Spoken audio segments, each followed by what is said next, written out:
Welcome, everyone. We are gathered here today to remember the life of Betty Boozer Phillips. My name is Reverend Alice King, and I'm leading the service today. Thank you for trusting me to hold this space for us today as we gather virtually in a way that you probably never imagined you would need to gather when the time came to say goodbye to Betty. And yet here we are. This pandemic is forcing us to become creative in the ways we gather, the ways we grieve, the ways that we say goodbye.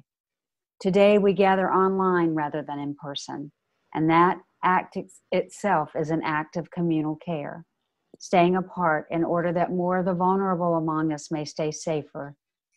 And it is hard.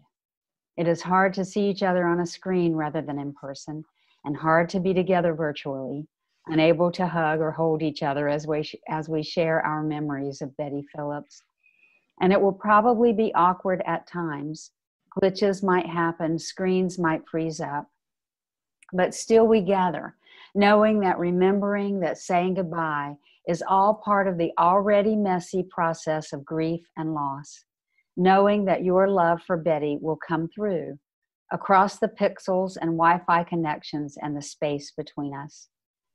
Know that this time, here together on a video conference software many of you might not even have heard of before a few months ago, is sacred ground. It matters. So welcome. I look forward to remembering Betty with you here today. However, since, as I mentioned, this Zoom meeting technology is probably new to many of us, I want to share some guidance to ease our way together. First, I want to call your attention to the video layout options. If you're on a desktop computer, if you look in the upper right-hand corner of your screen, you should see a button that says either Speaker View or Gallery View. If you click on it, you can choose which of these views you want. Gallery View lets you see the faces of the people who are gathered, and it feels more like being gathered when I see all those faces to me. But Speaker View will give you a larger picture of the person who is speaking, so that if you want to see who that person is, then you can choose that view. The one that you have will actually read the opposite of what it says. So if it says Gallery View, you're in Speaker View, and if it says Speaker View, you're actually in the Gallery View. If you're on a mobile device, you should be able to access the Gallery View by swiping left on your screen. So I'm going to give you a moment just to adjust this to your preferences. And sometimes we will spotlight a video, and that will mean that you will see the person who is speaking. So it's good to see your faces.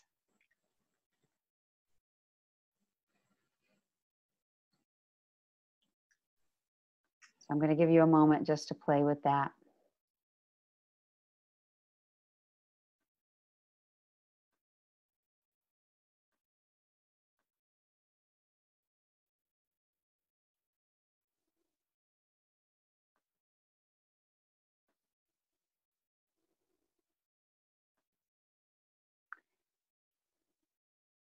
The Lord's Prayer. Our Father who art in heaven, hallowed be thy name. Thy kingdom come, thy will be done, on earth as it is in heaven. Give us this day our daily bread, and forgive us our trespasses, as we forgive those who trespass against us. Lead us not into temptation, but deliver us from evil. For thine is the kingdom, and the power, and the glory, forever. Amen. We begin today with light. Light that reminds us of the spark of Betty's life. You have all been invited to bring a candle to light wherever you are. I have mine here. As I light it, I invite you to do the same.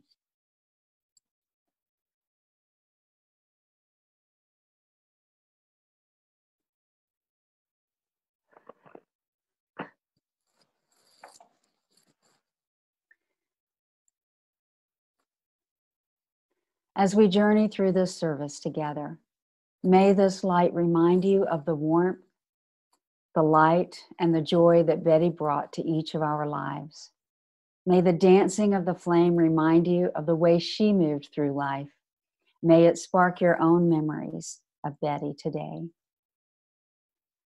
Betty Phillips was born Betty Jane Boozer on December 26, 1930, in Anniston, Alabama. She was the oldest child of Julia Evalela Pace Boozer and Daniel Roy Boozer. She grew up with 5 siblings on the family ranch in Bessemer and then later in Marion, Alabama.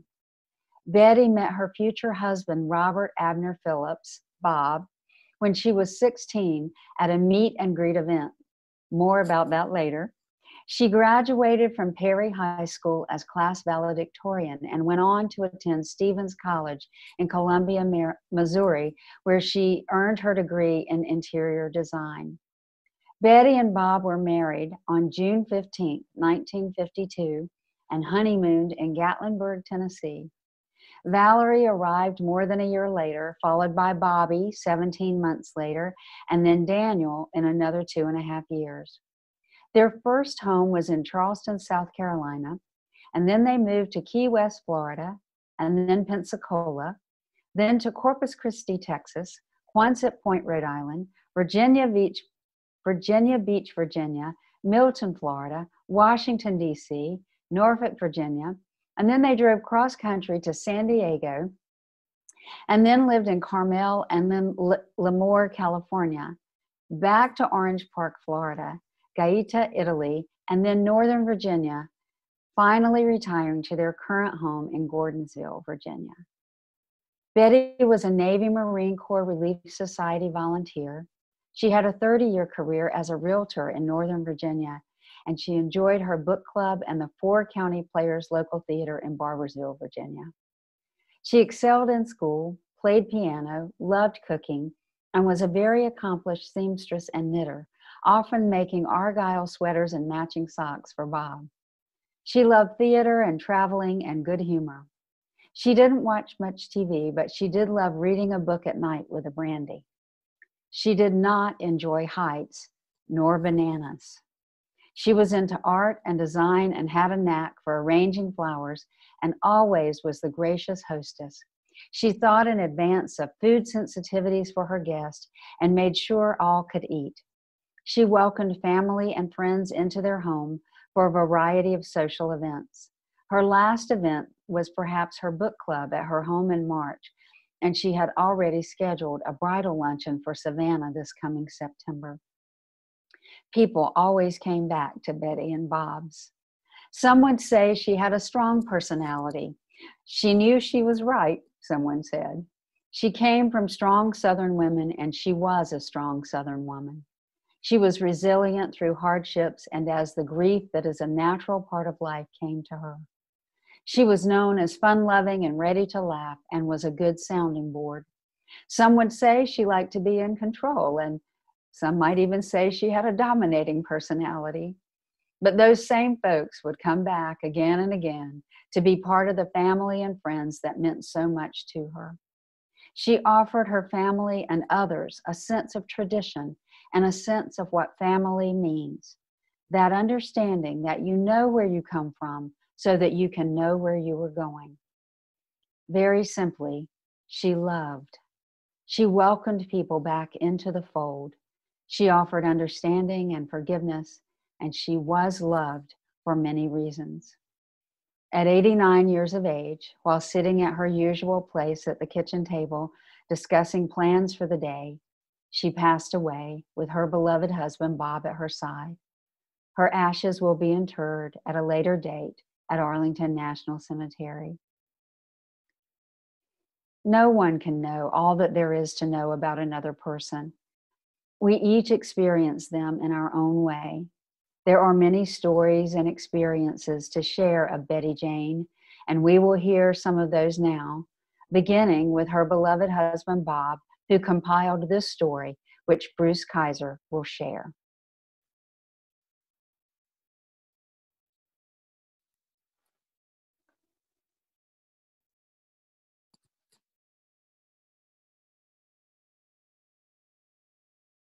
moment in anybody's life when you finally meet that one person that you're going to go through life with.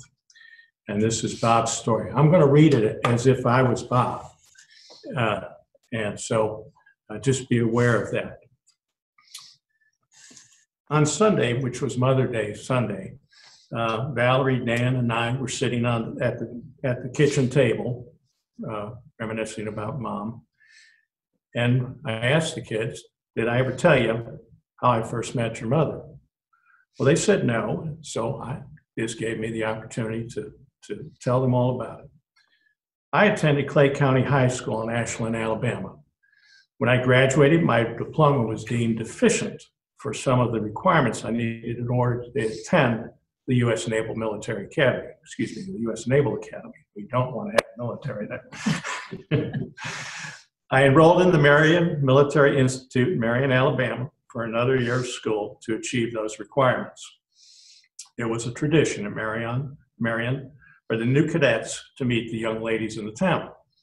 The new cadets were put on a list to be able to attend a meet and greet, and somehow I got my name on that list. The meet and greet event was held at one of the old antebellum houses in town. It had been converted to apartments, except they kept the large open foyer with a grand circular double staircase connected by an open hallway at the top. By design, we cadets were to gather around the foyer on the first floor, while all the young ladies were lined up around the top of the second floor. I noticed that as each young lady arrived at the last step, she was paired with a cadet at the front of the line. I glanced up the stairs and I noticed this tall, attractive brunette that I found very appealing. Descended the staircase, I managed in the lines so that when Betty arrived at that last step, I would be the one to greet her. We followed the plan where we were to walk around the gardens for a few minutes and get better acquainted. Our walk took us around the gardens and grounds of that antebellum house. I do not recall too much of what we talked about on that first meeting, but I do remember how I felt for her, and from that day forward, we were inseparable. This all happened in Alabama in 1946.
And now we have grandchildren who will share their thoughts and stories.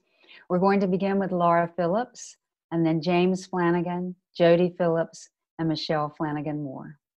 Laura, give us just a minute to make sure we unmute you.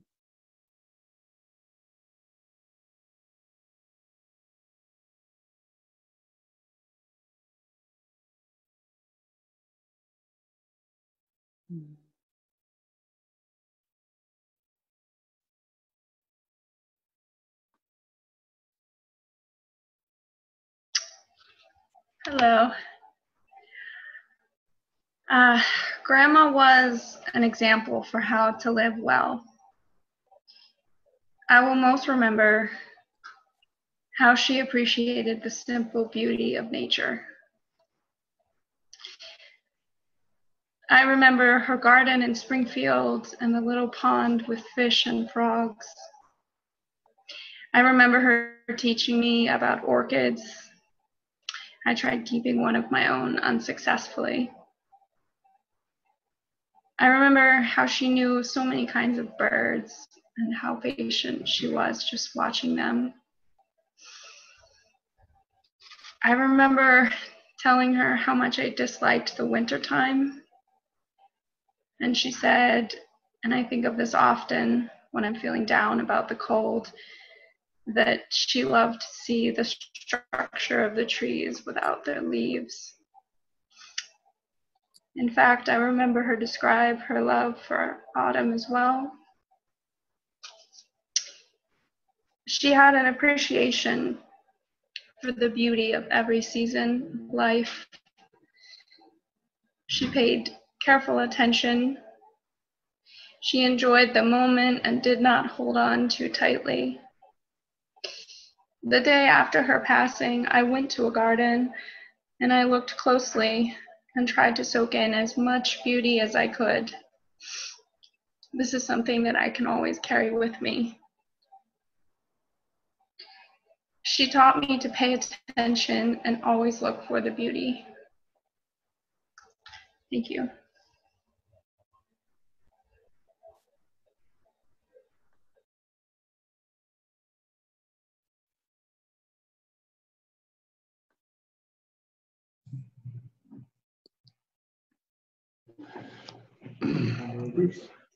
There are two words that immediately come to mind when my family and I think of Grandma Phillips.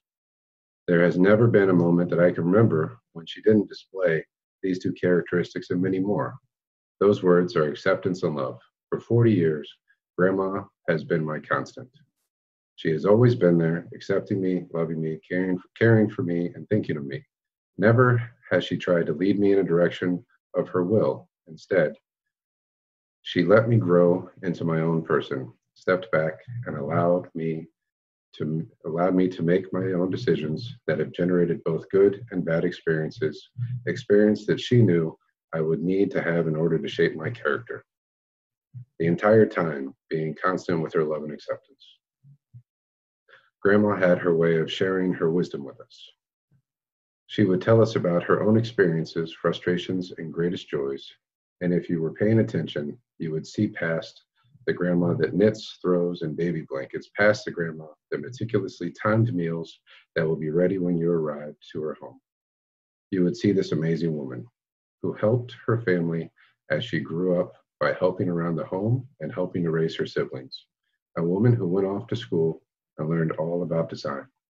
A woman who met a man, fell madly in love with him, got married, and traveled all over this country and the world, supporting him and growing this big family we are all part of today. A woman that has orchestrated every family get-together and reunion that I ever recall being a part of. A woman who, perhaps not so willingly, welcomed uninvited neighborhood children into her bedroom on a Saturday morning when her young children invited them in.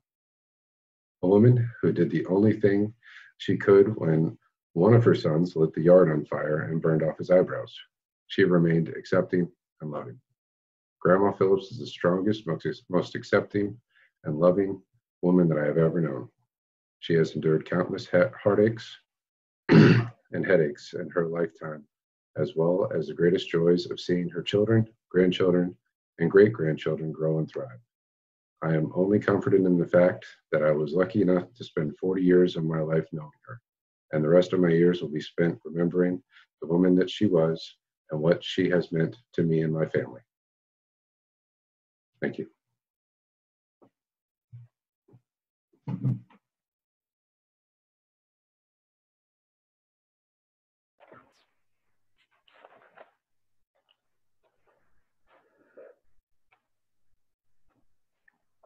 Hi, my name is Jody. I'm the fourth grandchild. Okay, there we go.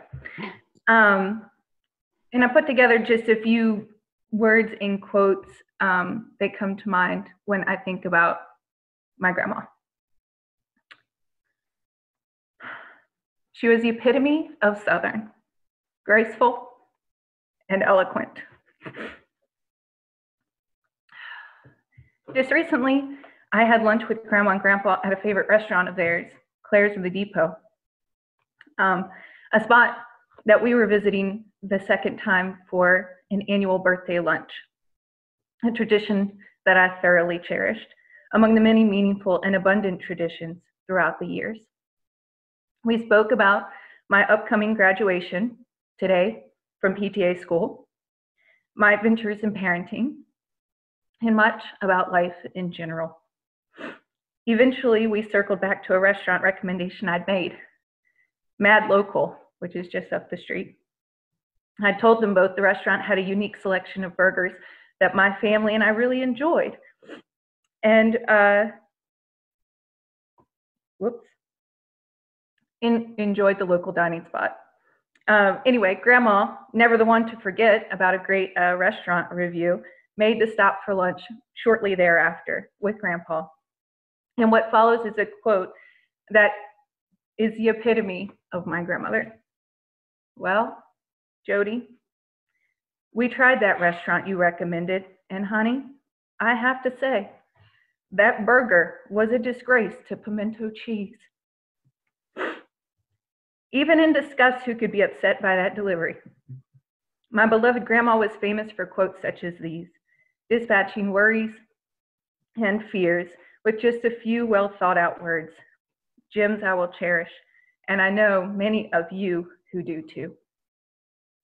The golden moments spent with my grandma were the ones when the chaos of traditional family meals had settled. The coffee was served and the desserts were put out, personal favorite part. A few of us would gather at the dining room table, known for its abundance in many ways. This is where the magic truly happened. When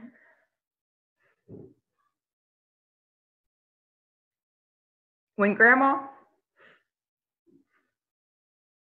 shared the stories of her life, circling the remaining Pinot Grigio in her glass on the table. Be careful, of course, serving red wine. At Dews, dear, it's hard to get out of the carpet. Chin rested carefully in her bent palm, peering down the table at Grandpa, the cause of many of their adventures through the years. She'd share vivid memories of her life as a young wife, a young mother, a grandmother, a sister, a daughter, and a friend. Stories may sometimes be repeated, but it never mattered, as generations of her family sat around hanging on absolutely every word. Those moments will be the ones I cherish, along with the abundance of memories and values and traditions my grandma carefully sewed over a lifetime. Frequently, I would find myself sitting across the table from my grandma, laying my concerns and worries out in hopes of finding some sort of solace and reassurance that yes, in fact, everything was going to be okay. Grandma never did disappoint. As many will say, she was loving and accepting and understood the value in the journey of life. With great and careful wisdom, she would give out gems of advice on being a new mother. Dear, we never do realize when we hold this sweet little baby for the first time We will never again put it down. On what it's like being married to Grandpa. Well, you never do know what himself is going to get up to without any supervision. On maintaining good self-esteem. Honey, I found that a body simply chooses where it's happy. No reason to fight it. Enjoy life. On tidiness. A cook's kitchen will never be clean. And on show and love. Come here to Grandma. Let me squeeze those bones. Words always spoken without judgment, full of love, which were genuine, always thoughtfully delivered, always shared, knowing that the receiver was still free to do as they chose. Our Grandma has known what it means to live a life full of fierce love for your family, for a life rooted in traditions and strong values of gentle honesty and quiet strength, a life lived simply by enjoying the journey with grace and shared with true Southern eloquence. Thank you.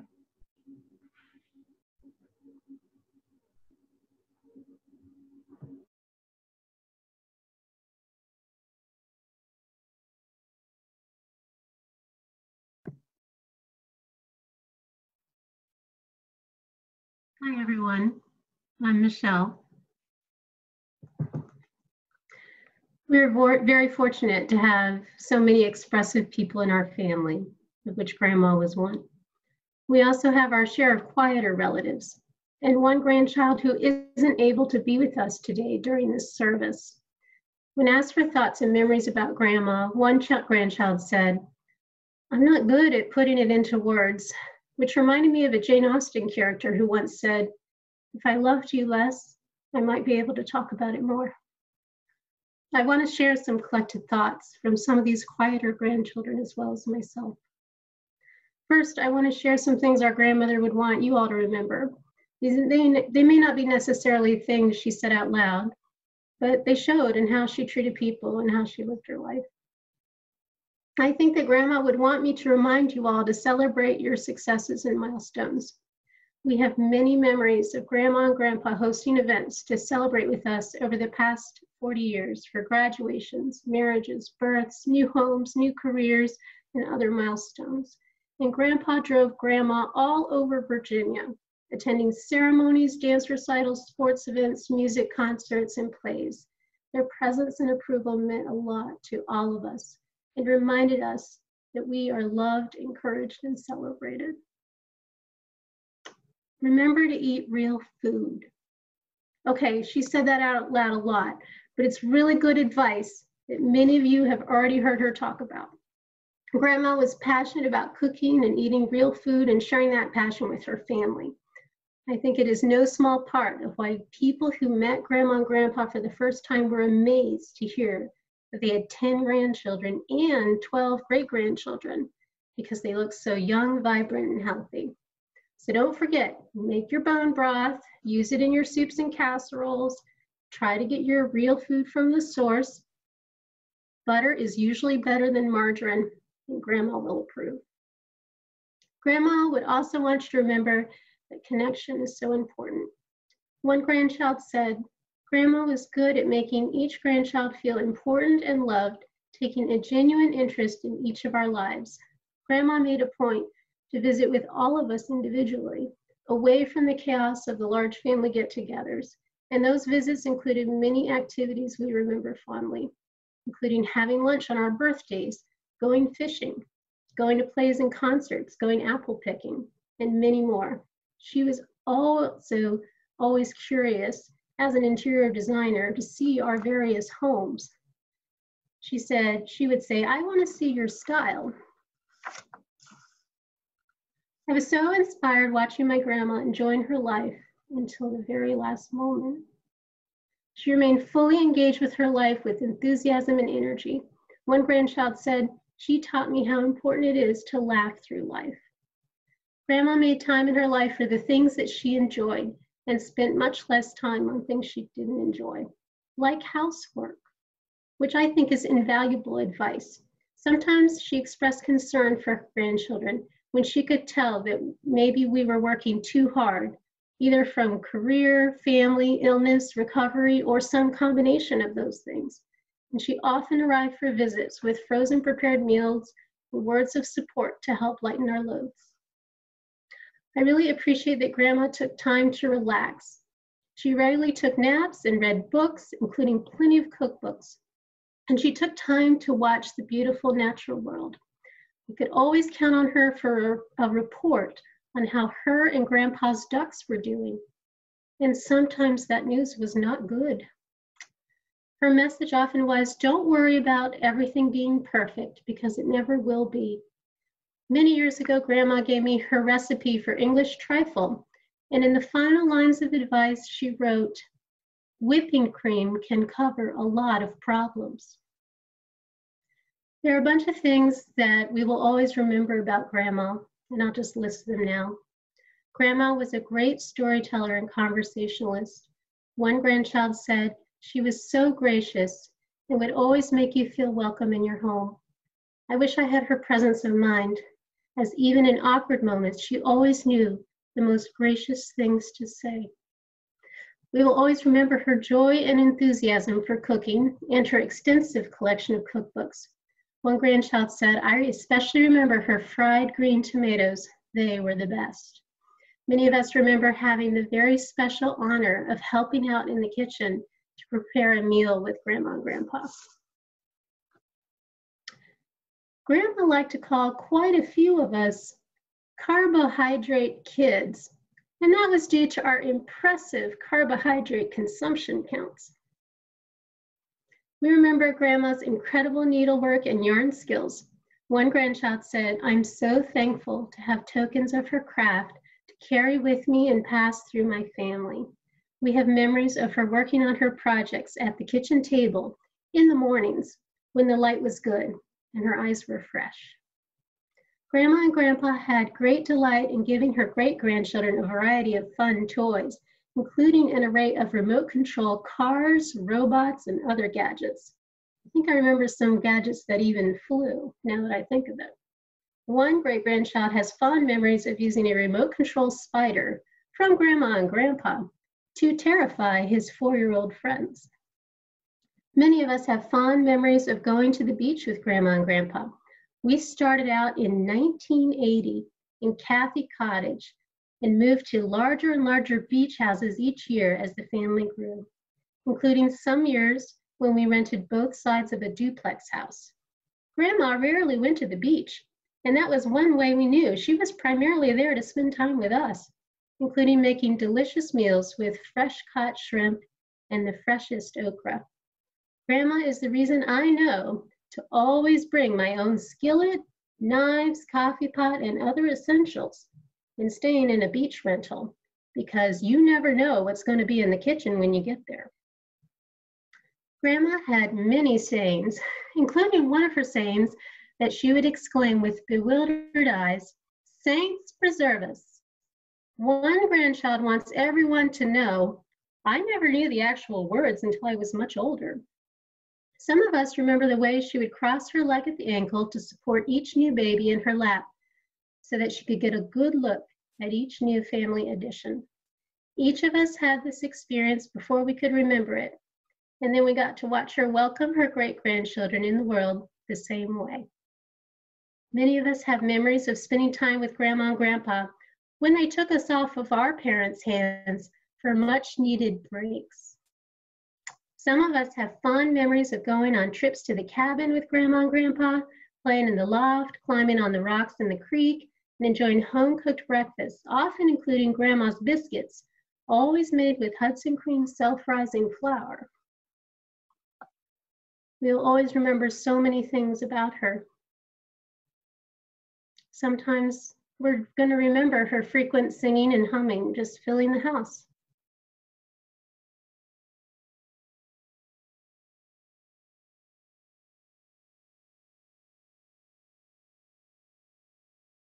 You would always know who was leaving you a voicemail because she would say, "Savannah, it's your grandma calling. We'll always miss getting those voicemails. Sometimes one word is all it takes to express a lifetime of feeling. One of Betty's grandchildren wants to leave you with one word to describe her, and that word is lovely. Grandma was certainly lovely, and we will remember her that way always. Thank you. Thank you to all of you.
And now we hear from the children through Valerie.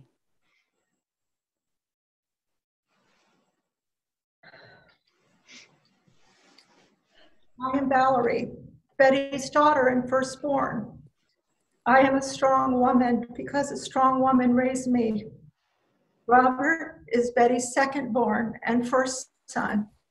He is creative and artistic because a strong, creative woman raised him. Daniel is Betty's third-born, the baby of the family. He is challenging and determined because a strong, focused woman raised him. Betty's three children, nicknamed Glee, But, and Little Bit, There is so much to share, so many stories to tell, and we hope to share those with you all another time. But today, as I think back over the years and our good fortune to have Betty as our mom for nearly 67 years, there are things that are so primal, so basic, and so true. Mom was always there for us. She gave each of us what we needed when we needed it. And many times we didn't even have to ask. Mom had a way of observing and noticing. When Bobby Spot was a newborn, she nestled him on a pillow to bathe him, to make him feel secure, since he would startle at almost anything. She tried to help each of us understand why Pop was away at sea. When Bobby saw a plane fly overhead and he was just learning to talk, he would point to the sky and say, "Big ship." She helped him understand somehow that planes in the sky would go to the aircraft carrier. When Dan, little bit, at age 3, would take a running start from one in the house and plow into her to knock her down, she finally figured out that Dan thought she had done something with Pop. Since he was away in New York on the US Constellation, she could explain and comfort him. Mom was our sun, and we all were in a close or far fluctuating orbit around her from the beginning as we were growing up and through decades of living.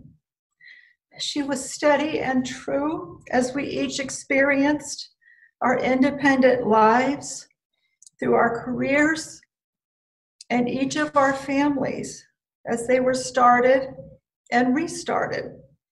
She would do anything and everything to support each of us. Thank you, Mom, for being there for us. Thank you, Mom, for nurturing our families as they grew, and we kept adding children, each one so unique and remarkable, with Boozer and Phillips woven through, greats and grands. We could not have done it without you, Mom. As I see us kids, Bob, Dan, and I, and where we are today, I would say that Mom gave us these guiding principles. Be self-sufficient and independent. Take care of yourself, renew and re-energize so you can give of yourself. What you say you are going to do and do it very well. In closing, our mother Betty was our enduring role model. Mom knew what she wanted, and she went about living with no holding back, no regrets, no second guessing. Mom was always being Betty, and she never wavered because she had Bob, her love, her equal in extraordinary talent, a devoted life's partner. So goodbye, Mom. We love you. Squee, Spot, and a little bit for your babies.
And now I share with you a letter written by Betty's sister, Susie.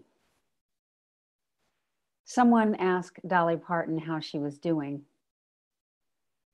It's just something we Southerners do, as you know. Dolly answered, "I'm just trying to matter." Betty Boozer Phillips mattered. She mattered when she was a little girl, dark eyes and dark hair and a hunger to know everything. She mattered when she wrote plays and made the younger children perform in paper costumes that just wouldn't hang together, leaving one in her underpants right in front of the neighborhood audience. She mattered to her grandmother, Granny, who taught her the artistry of pulling threads through cloth to create beauty. Betty loved music and dancing, the theater, good books, and her children. She loved her children, even when one used red hair ribbons to tie the baby to his crib. She loved the one who played with cars in the Alabama red dirt on Hinkle Road, speaking in a wee voice because the people in those cars were wee people. She loved the one who thought it was a good idea to scare sleeping dogs by sneaking up on them and yelling into a pep rally megaphone. Her precious Valerie, Bobby, and Daniel go out into the world every day, strong and independent, loving their lives and family. How can they do anything else? Because their mother mattered. She loved her grandchildren and her great-grandchildren with a passion. She loved her friends and her work, and she loved Bob, that handsome young Navy pilot. They began their journey around the world when he drove her away in a yellow Studebaker. She loved her home and created a home everywhere she went, packing and unpacking their earthly goods time after time after time. She was home. When Betty and Bob bought the land that was to become Winding Brook, it was a woodland. Over time, with generous hearts and hard work, they carved a place for all of us, a place of beauty and peace where we have spent countless hours with family. It was at Winding Brook that Betty and Bob became the perfect one that can only exist by living a lifetime of love. There at the farm, they danced the dance that needs no music. They moved about their land, just loving each other. What do we do now? How do we live on this earth without her? I think Betty would say that we should grieve as we must and then go on. She would tell us to turn the pages of our lives just as she did, and when we do something, do it right. She would tell us to love one another and to be kind to ourselves and each other. She would tell us that she was wired for happiness, and if we do not have that wonderful gift, work on it. She would tell us to matter to something or to someone every day of our lives. She mattered. Lord, she mattered. We are thankful that God saw fit to share that wonderful woman with us. When we see birds circling in a clear sky or storm clouds gathering over a lake, when we touch the petals of a rose, when we make a refuge in a warm and friendly kitchen, when we have a glass of wine at the end of the day, when we have a good laugh, when we learn something new, we will think of her. You see, Betty is not gone. She is everywhere. And now, Kelly Phillips will share with us the 23rd Psalm.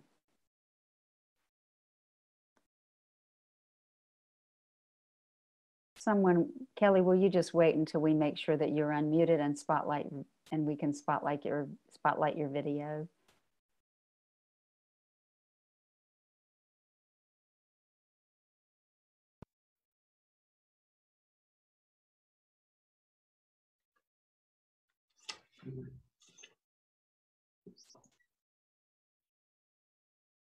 Will you speak, Kelly? Just say hi to everyone. Hello. Okay, let me spotlight that. Okay, go ahead. Psalms 23. The Lord is my shepherd, I shall not want. He makes me lie down in green pastures. He leads me beside still waters. He restores my soul. He leads me in paths of righteousness for his name's sake. Even though I walk through the valley of the shadow of death, I will fear no evil, for you are with me. Your rod and your staff, they comfort me. You prepare a table before me in the presence of my enemies. You anoint my head with oil, my cup overflows. Surely goodness and mercy shall follow me all the days of my life, and I shall dwell in the house of the Lord forever.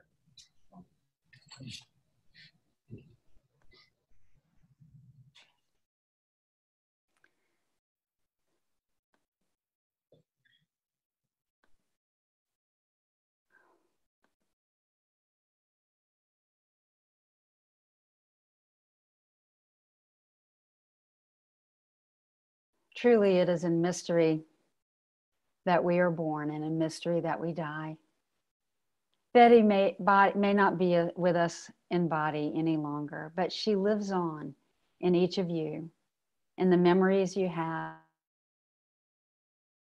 lived together with her, and in how you choose to honor her. We pause now to be still, to breathe in each moment of life with a sense of gratitude for its gifts of beauty, love, and grace. We pause to affirm the cycles of life and of death, for we know that we are all part of an endless and mysterious cycle of existence. But there is deep pain and loss in these days, and so we pause before the mystery of life and death to hold in our hearts all who grieve this loss. May you be lifted on wings of love and hope and receive a balm of healing. Where there lingers any misunderstanding, alienation, or regret, we ask for the healing of forgiveness. Where there has been warmth and love, we evoke the healing power of gratitude. May those who loved Betty deeply know that she loved you in return. We give thanks for Betty and for her light in this world, as we give thanks for the light of love that persists through death and lives in human hearts. All of this we offer as our common prayer. Amen. We say goodbye now to Betty Boozer Phillips, sister, wife, mother, grandmother, aunt, cousin, and friend. Even as we hold on to the memories, we release her body and spirit into the mystery. May the air carry her spirit gently. May the fire release her soul. May the water cleanse her, and may the earth receive her.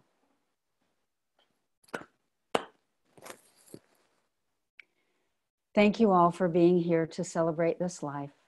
We have a final toast and an invitation from Valerie.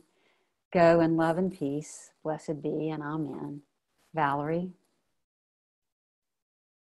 Hang on just a second. Let's just make sure you're unmuted. There you go. Okay. Thank you. We're just so grateful that you all were able to join us this way. It's not exactly what we wanted, but we hope that this summer, when everyone can come to the farm and we can be together, we can celebrate Betty and Mom and Grandma together. And so in the spirit of looking toward that, let's all raise a glass. So get your glasses ready. Thank you, honey. Maya Angelou said, I have heard it said that winter too will pass, that spring is a sign that summer is due at last. See, all we have to do is hang on. Betty was our sun, and we all were in a close or far fluctuating orbit around her from the beginning to the end. The universe has changed for each of us as we reflect that Betty lived her life always being Betty with her beauty, strength, warm heart, sparkling personality, intelligence, and creativity. She gave each of us what we needed when we most needed her. To Betty, to Mom.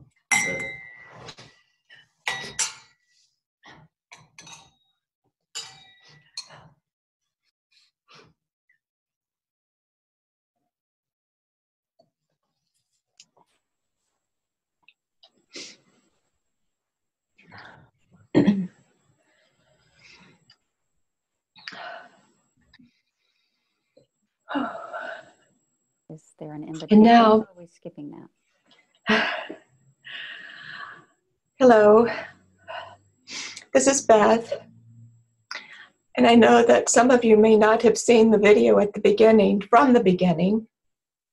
And so we are going to play that again in its entirety. You are welcome to stay in our Zoom room. You are welcome to go ahead and leave or watch a few minutes more and depart on your own. Thank you all.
Goodbye, everyone. Thank you, Beth. We love you. We love everybody. Love you too. Did they see us? Yeah. Yeah, they might, yeah.